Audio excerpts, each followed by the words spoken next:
Hello students, today we will study rights in the Indian Constitution, a chapter from your textbook, Indian Constitution at Work, class 11th. It is very important for a political science student and for a general citizen to know what are their rights. So let us know more about it. Bill of Rights. Bill of Rights is mentioned and prohibits the government from acting against the rights of the individual and ensures a remedy in case there is violation of these rights. So a Bill of Rights is mentioned here like list of rights mentioned and protected by the Constitution. It prohibits government from acting against the rights of the individual. It was the Motilal Committee which demanded a Bill of Rights in 1928. So that is your Bill of Rights. Now let us know more about the fundamental rights in the Indian Constitution. There were no two opinions on the inclusion and protection of rights in the Constitution. The Constitution listed the rights that would be specially protected and called them fundamental rights. They were so important that the Constitution itself ensures that they are not violated by the government. So, fundamental rights are defined as a basic human rights of all citizens. The Constitution of India guaranteed elaborate fundamental rights to its citizens in Part 3 of the Constitution. So it is very essential for an individual for his all-round development. Let us see it more clearly. It is enshrined in Part 3 of the Constitution. They are mentioned from Article 12 to Article 35. They have been borrowed from Constitution of USA, where these are named as Bill of Rights.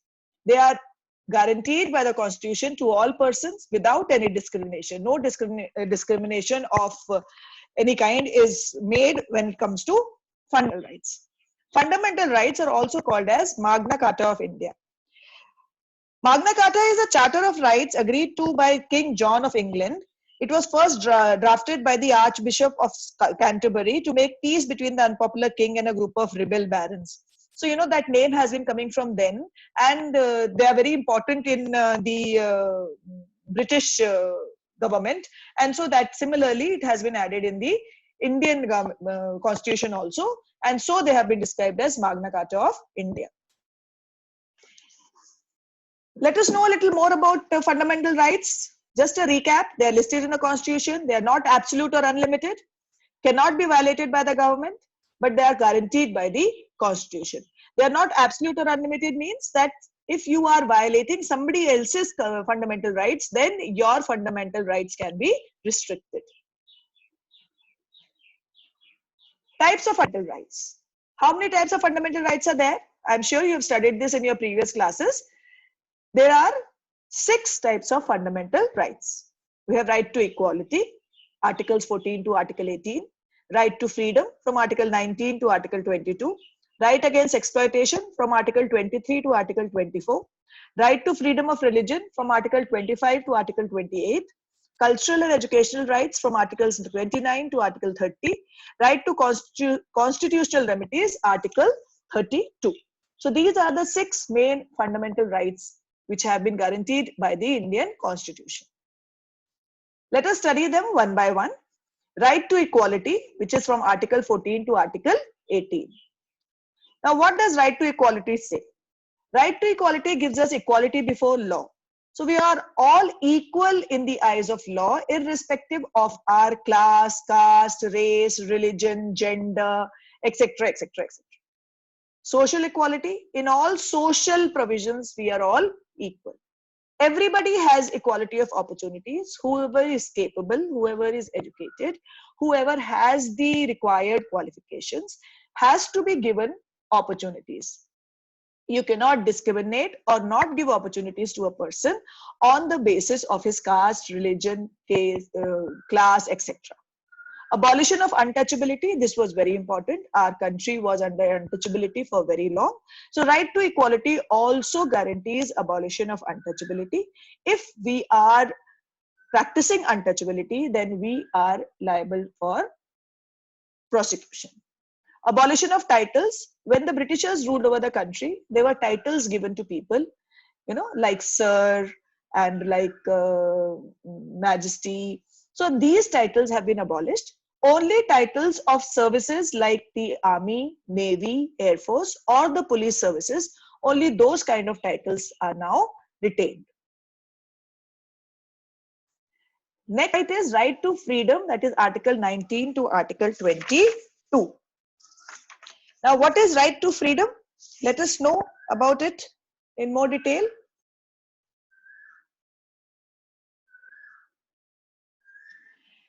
Right to freedom means equality and freedom or liberty are the most essential to a democracy. You cannot think of one without the other. So freedoms are defined in such a manner that every person will enjoy her freedom without threatening freedom of others and without endangering the law and order situation. So we can say there is free speech and freedom of speech and expression. So you are free to talk, you are free to express, you are free to give your opinions, to give your ideas, your views on anything related to the country, related to the government. But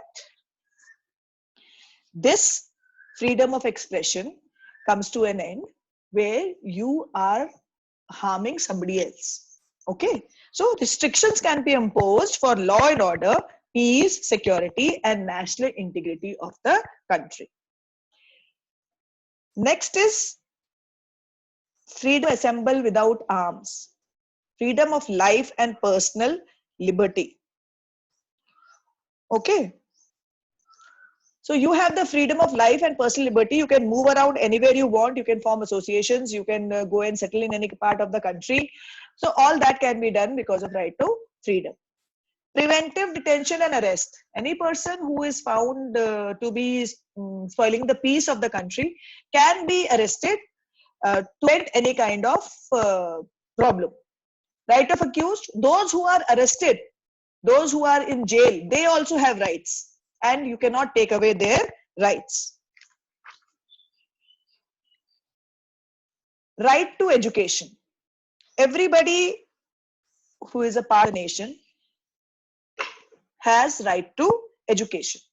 Okay, that is why the government has started free education and those kind of provisions for the people, so that everybody gets this right to education. The 86th Amendment inserted a new article, that is 21A, which provides free and compulsory education to all children of ages 6 to 14 years. Let us know what preventive detention is. Sometimes a person can be arrested simply out of an apprehension that he or she is likely to engage in unlawful activity and imprisoned for some time. It means that if the government feels that a person can be a threat to law and order or to the peace and security of the nation, it can detain or arrest that person. This preventive detention can be extended only for 3 months. After 3 months, such a case is brought to an advisory board for review. So this is preventive detention. The Constitution originally provided for the right to property under Articles 19 and 31. So this was also a part of the right to freedom. Article 19 guaranteed to all citizens the right to acquire, hold and dispose of property. Article 31 provided that no person shall be deprived of his property save by authority of law. It also provided that compensation would be paid to a person whose property has been taken for public purposes. But the 44th Amendment of 1978 removed the right to property from list of fundamental rights, and a new provision, Article 300A, was added to the Constitution, which provided that no person shall be deprived of his property save by authority of law. If a legislature makes a law depriving a person of his property, there would be no obligation on the part of the state to pay anything as compensation. The aggrieved person shall have no right to move the court under Article 32. Because since then, the right to property has been removed as a fundamental right and has been placed as a directive principle. So this is your right to property. It is no longer a fundamental right, though it is still a constitutional right. Right against exploitation. Okay. So there are two things in right against exploitation: against human traffic and forced labor, and prohibition of child labor. So what is prohibition of human traffic? After Article 23 prohibits traffic in human beings. It bans beggary or forced labor. It includes traffic in women and girls for immoral purposes. The Supreme Court verdicts calls payment of less than minimum wages such as forced labor. Compulsory service for public purpose is an exception in this article. Article 24 prohibits child labor. So no child below the age of 40 years has to be employed to work in hazardous employment like factory or a mine. Anywhere else also. You cannot employ a child who is below 14 years of age. You have to understand that. So need to stop human trafficking because everybody has to be treated equal and with respect. And we need to stop child labor because children need to go to school and get education.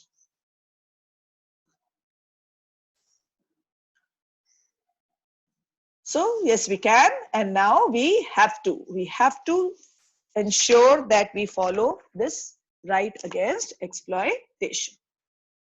Next in our list of rights is right to freedom of religion.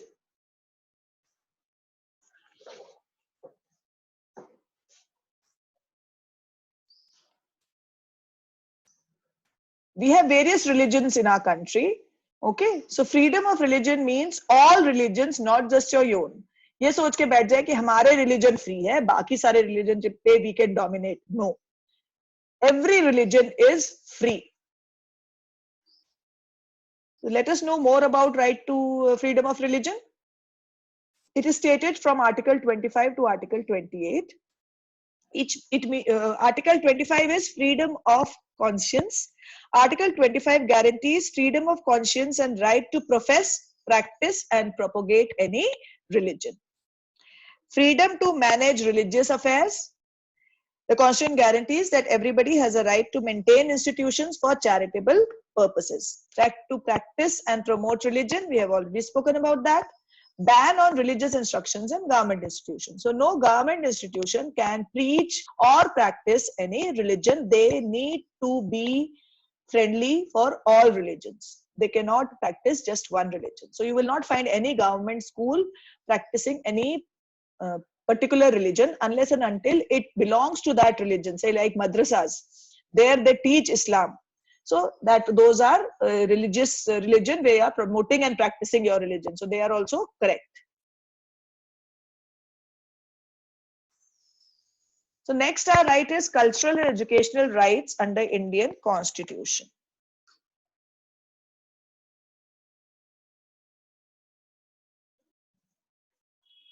This right gives the minorities a freedom to conserve their distinct language, script, and culture. Such minorities shall not be denied admission into educational institutions maintained or aided by the state. So it gives the right to conservation of minority language, script, and culture and establish minority educational institutions.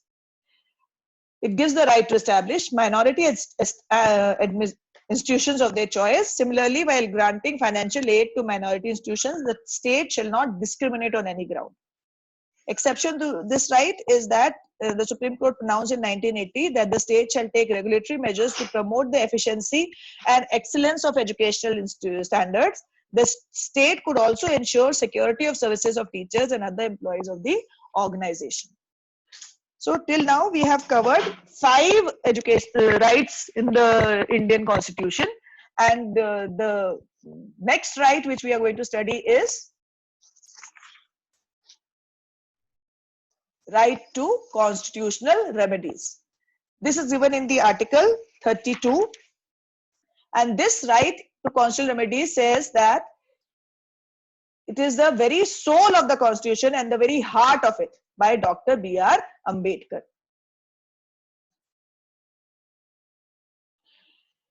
Like I said, Dr. B.R. Ambedkar has called it the heart and soul of the Constitution, so it becomes one of the most important rights in the Indian Constitution.